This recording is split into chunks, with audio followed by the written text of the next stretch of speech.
Hi guys, welcome to class 9th economics. तो ये पहला लेक्चर है क्लास 9th की इकोनॉमिक्स का। तो इस कोर्स में हम क्रिस्पी वे में शॉर्ट में क्लास 9th की इकोनॉमिक्स को खत्म करेंगे वन बाय वन। ओके, सो जो मोस्ट इंपॉर्टेंट टॉपिक्स हैं जिससे आपको पूरे चैप्टर का जिस्ट समझ में आएगा वो डिस्कस होंगे। तो सबसे पहले जानते हैं एम ऑफ प्रोडक्शन, मतलब किसी भी इकोनॉमी के अंदर, किसी भी कंट्री के अंदर कोई चीज़ क्यों प्रोड्यूस होती है। तो चीज़ इसलिए प्रोड्यूस होती है क्योंकि हमें उसका कंजम्पशन करना रहता है या फिर हमें उसको बेच के आगे पैसे कमाने रहते हैं। फॉर एग्जाम्पल, अगर आप फार्मर हैं और अपने खेत में राइस या वीट ग्रो कर रहे हैं तो आप राइस और वीट क्यों उगाते हैं? इसलिए उगाते हैं क्योंकि आप उसको कंज्यूम कर पाए या फिर बड़े लाइक जो व्यापारी हैं उनको बेच पाएं और पैसे कमा पाएं। Okay, so the aim of production is to produce and goods and services that we want. Okay, so every production is organised by combining, मतलब कोई भी प्रोडक्शन आप करते हैं तो उसके लिए कुछ चीज़ों की आवश्यकता पड़ती है, जैसे कि land, labour, physical like capital, raw materials. तो मान लेते हैं अगर आपको कोई फैक्ट्री डालनी है, फैक्ट्री आप इंस्टॉल करना चाहते हैं तो उसके लिए आपको लैंड चाहिए। अगर वो लैंड आपकी नहीं है तो अगर आप दूसरे की लैंड किराए पे ले रहे हैं तो आपको उसके लिए किराए भरने पड़ेंगे। Okay, so land is paid rent, labour is paid remuneration, मतलब लेबर मतलब जो वहाँ पे मजदूर काम करेंगे उनको आपको वेजेस देने पड़ेंगे, या फिर रेम्यूनरेशन जैसे हम दिहाड़ी पे जो मजदूर रहते हैं उनको तनख्वाह देनी पड़ेगी, या फिर जो कर्मचारी हैं मंथली बेसिस पे। ओके, तो उसके साथ साथ कैपिटल चाहिए। कैपिटल यानी कि या तो फिजिकल कैपिटल या तो ह्यूमन कैपिटल। ह्यूमन कैपिटल में आता है ह्यूमन एक्सपर्टीज और नॉलेज, और फिजिकल कैपिटल में आता है जैसे बिल्डिंग्स, टूल्स, मशीन्स की आवश्यकता पड़ेगी प्रोडक्शन करने के लिए। ओके, और रॉ मटेरियल्स भी लगेंगे। तो अभी जानते हैं कि what is physical capital and what is human capital. तो प्रोडक्शन के लिए फिजिकल और ह्यूमन कैपिटल दोनों की आवश्यकता रहेगी, ज़रूरत रहेगी। तो सबसे पहले जानते हैं फिजिकल कैपिटल क्या होता है। तो physical capital consist of like either fixed capital और वर्किंग कैपिटल। तो फिजिकल कैपिटल दो टाइप का होता है, या तो वो फिक्स्ड कैपिटल हो सकता है या वर्किंग कैपिटल हो सकता है। फिक्स्ड कैपिटल यानी कि जो चीज़ें फिक्स हैं, मूव नहीं करेंगे, जैसे टूल्स, मशीन्स, बिल्डिंग्स, मतलब वो वहीं की वहीं रहेंगी। That can be use for production for long term. Okay, तो वो फिक्स्ड कैपिटल है कि जो लॉन्ग टर्म के लिए काम आएगा, जैसे बिल्डिंग्स, मशीनरी या फिर ये सब चीज़ें। ओके, और दूसरी फिजिकल कैपिटल का टाइप है दैट इज़ वर्किंग कैपिटल। तो ये भी एक टाइप ऑफ फिजिकल कैपिटल है, वर्किंग कैपिटल। सो इसमें वर्किंग कैपिटल में आपको जो दिन ब दिन चीज़ें चाहिए होंगी, दिन ब दिन कौन सी चीज़ें चाहिए होंगी, जैसे रॉ मटेरियल चाहिए प्रोडक्शन के लिए, पैसे चाहिए प्रोड्यूस करने के लिए, मनी इन हैंड। तो ये भी फिजिकल कैपिटल के अंदर वर्किंग कैपिटल का पार्ट है। ओके, अभी जानते हैं what is human capital. So human capital comprise of knowledge and expertise. Next we will discuss about what are the modern methods to increase production. So green revolution लाया गया था भारत के अंदर 1960s-70s में। तो ये हमारे इंडिया के like father of green revolution कहलाते हैं MS Swaminathan. So he was an Indian geneticist, यानी कि वो एक प्रोफेसर थे जो जेनेटिक्स में इंटरेस्टेड थे। उन्होंने ग्रीन रेवोल्यूशन लाया इंडिया के अंदर। ओके, सो ग्रीन रेवोल्यूशन से क्या हुआ, चीज़ों की प्रोडक्शन बढ़ गई। Okay, so green revolution required use of high yielding variety of seeds, जिससे लाइक यील्ड बढ़ सके, प्रोडक्शन बढ़ सके। इसमें यूज ऑफ पेस्टिसाइड्स भी हुआ, क्योंकि पहले जो पेस्ट होते थे ना वगैरह, कीड़े मकोड़े, वो क्रॉप्स को खराब कर देते, तो इसकी वजह से बहुत ज़्यादा नुकसान होता था। Okay, so the green revolution in the 1960s involve use of like, इसमें क्या हुआ, cultivation of wheat and rice high level पे हो गई, बहुत ज़्यादा स्तर पे, और it involve use of high yielding variety of seeds and pesticides to improve production. Okay, so सबसे ज़्यादा स्टेट्स जो इन्फ्लुएंस हुए ग्रीन रेवोल्यूशन से वो थे पंजाब, हरियाणा या फिर वेस्टर्न यूपी। सो ये सब ज़्यादा इन्फ्लुएंस हुए या फिर ज़्यादा उनको फ़ायदा मिला ग्रीन रेवोल्यूशन का। Okay, so they were the first to use modern farming. So the farmers in these areas started using tube wells for irrigation. Tube wells like सिंचाई के लिए यूज़ होने लगा। Made use of high yielding variety of seeds ताकि ज़्यादा production हो सके। Chemical fertilizers जिससे प्रोडक्शन बढ़ सके। NPK यानी कि नाइट्रोजन, पोटेशियम, पोटैश और लाइक NPK नाइट्रोजन, इन तरह के फर्टिलाइजर्स का इस्तेमाल किया गया, यूरिया का इस्तेमाल किया गया ताकि प्रोडक्शन को बढ़ाया जा सके। Okay, so they started using tubewells for irrigation और ये सब चीज़ें हुई। And some of them bought farm machinery like tractors, threshers for ploughing and harvesting. Okay, so tractor से प्लाउइंग होने लगी अच्छे तरीके से, और हार्वेस्टिंग के लिए थ्रेशर्स का इस्तेमाल होने लगा था। अभी जानते हैं इज लैंड रियली सस्टेनेबल। तो हमने क्या किया है कि बहुत ज़्यादा फर्टिलाइजर्स यूज़ करके over use of natural resource कर दिया है। बहुत ज़्यादा सॉइल फर्टिलाइजर्स यूज़ करने की वजह से क्या हुआ कि सॉइल की फर्टिलिटी खत्म हो गई है। केमिकल फर्टिलाइजर्स होने की वजह से सॉइल खराब हो।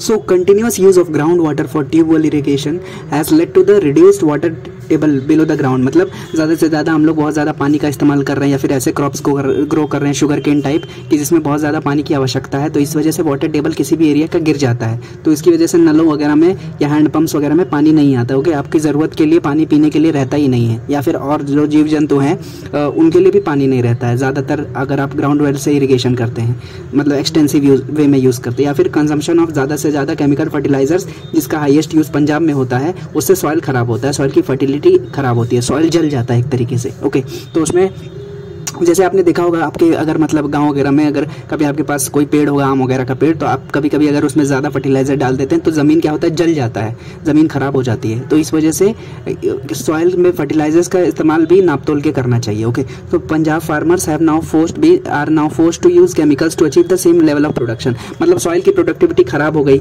वाटर टेबल गिर गया, लेकिन फार्मर्स क्या है, उनको पैसे कमाने हैं ना पंजाब में या फिर हरियाणा में और जगह पे, तो क्या कर रहे हैं, और ज़्यादा से ज़्यादा फर्टिलाइजर्स का इस्तेमाल कर रहे हैं ताकि प्रोडक्शन और बढ़ सके। तो इससे क्या हो रहा है कि बायोमैग्निफिकेशन हो रहा है, मतलब जो प्रोड्यूस हो रही हैं क्रॉप्स उसके अंदर बहुत ज़्यादा से ज़्यादा केमिकल्स बढ़ रहे हैं, ज़्यादा से ज़्यादा केमिकल्स बढ़ रहे हैं। जब आप उसको कंज्यूम करेंगे तो आपको तरह तरह की बीमारियां होंगी। ओके, रेस्पिरेटरी बीमारियां होंगी या फिर स्टमक के अंदर इंटेस्टाइनल बहुत सारी प्रॉब्लम्स होंगी, गैस्ट्रो इंटेस्टाइनल प्रॉब्लम्स। तो ये तो एक है हेल्थ का इशू है ज़्यादा केमिकल फर्टिलाइजर्स का यूज़ करने से, साथ ही साथ सॉइल भी खराब हो रही है और प्रोडक्शन को बढ़ाने के लिए मतलब लालच में किया जा रहा है। Okay, so that is also increased use of fertilizers is also like increasing the cost of cultivation। मतलब पहले अगर 1 बीघा ज़मीन को कल्टीवेट करने में मान लेते हैं 5,000 लगते थे, तो अभी 7,000 8,000 लग रहे हैं, क्योंकि ज़्यादा से ज़्यादा क्या फर्टिलाइजर्स का यूज़ हो रहा है। तो मतलब ये बहुत हर तरीके से नुकसानदायक है ज़्यादा से ज़्यादा अगर केमिकल फर्टिलाइजर्स का इस्तेमाल होता है तो। ओके, अब जानते हैं organisation of production. So production के लिए बहुत सारी चीज़ें इस्तेमाल होती हैं, जैसे लैंड, लेबर, कैपिटल। तो अभी सबसे डिटेल में पढ़ते हैं कि लेबर का क्या यूज़ है ऑर्गेनाइजेशन ऑफ प्रोडक्शन में। सो लेबर, जैसे हम जानते हैं कि जो मजदूर होते हैं, it is the most abundant factor of production. मतलब बहुत सारे लोग को काम चाहिए, बहुत सारे लोग अवेलेबल हैं काम करने के लिए physically. Okay, so it would be ideal if new ways of farming used more labour. लेकिन क्या हो रहा है,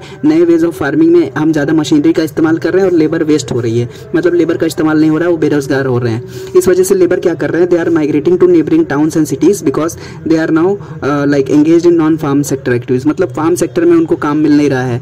ओके, तो क्या कर रहे हैं, मूव आउट कर रहे हैं नॉन फार्म एक्टिविटीज़ में, जैसे कि ट्रेड में, डेयरी में सेक्टर में मूव कर रहे हैं। ओके, सो क्योंकि ज़्यादा से ज़्यादा मशीनरी यूज़ हो रही है आजकल फार्मिंग में, तो इस वजह से वो लोग बेरोजगार हो रहे हैं और नॉन फार्म एक्टिविटीज़ के तरफ जा रहे हैं। ओके, अब देखते हैं कैपिटल के बारे में।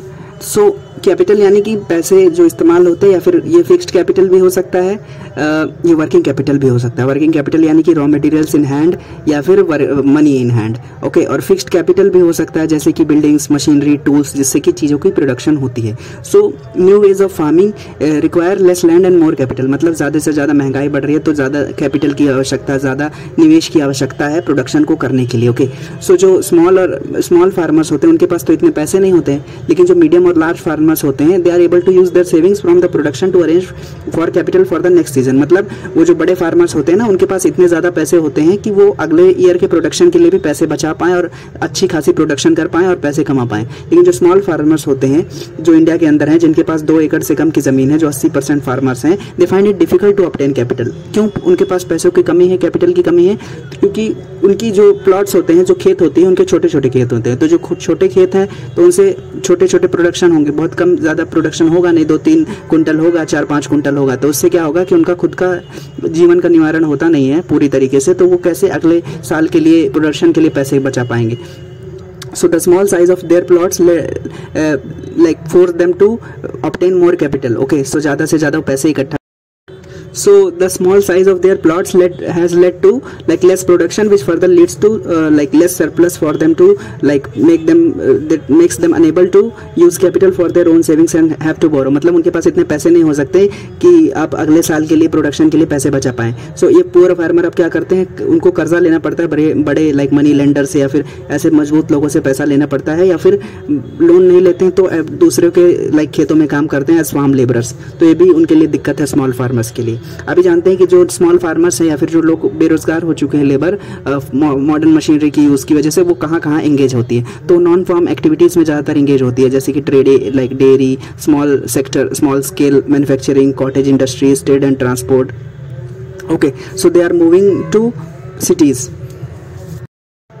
So more and more people in the villages should be involved in non-farm activities because they require less land and less capital। मतलब अगर वो जो स्मॉल फार्मर्स हैं डेयरी सेक्टर पे काम करेंगे या फिर और कोई ट्रेड का एक्टिविटी करेंगे, तो उसके लिए कम पैसों की भी आवश्यकता रहेगी, कम ज़मीन की भी आवश्यकता रहेगी। ओके, क्योंकि उनके पास पैसे हैं नहीं, ना ज़्यादा ज़मीन है, तो ये काम वो कर सकते हैं। अभी देख रहे हैं कि ज़्यादा से ज़्यादा सड़कें लाइक अच्छे रोड्स गाँव तक पहुँच रही हैं, ज़्यादा कनेक्टिविटी बढ़ रही है, ट्रेड एंड ट्रांसपोर्ट बढ़ रहा है। तो उसकी वजह से जो विलेजेस में जो नॉन फार्म एक्टिविटीज़ में फार्मर्स या गरीब लोग इन्वॉल्व हैं, वो अपनी एक्टिविटीज़ अच्छे से कर सकते हैं। मतलब अगर कोई डेयरी का प्रोडक्शन कर रहा है, दूध दही का प्रोडक्शन कर रहा है, तो आराम से कनेक्टिविटी है तो शहरों में जा करके बेच सकता है। ओके, अच्छी कनेक्टिविटी है, अच्छे रोड्स हैं। या फिर कोई अगर ट्रेड ट्रांसपोर्ट का काम करता है तो वो भी अगर अच्छे रोड्स वगैरह रहेंगे, अच्छा पावर इलेक्ट्रिसिटी वगैरह रहेगी, तो जो ट्रेड का काम करते हैं या कॉटेज इंडस्ट्रीज़ में जो प्रोड्यूस कर रहे हैं वो भी अपनी चीज़ों को शहरों तक पहुंचा सकते हैं और अच्छा पैसा कमा सकते हैं। Okay, so with increasing connectivity between villages and towns, the scope and opportunity for non farm activities have increased, and this has led to benefit for small and farmers and laborers. Okay, so these were the few things I hope you understood. Thank you so much for watching. Bye bye.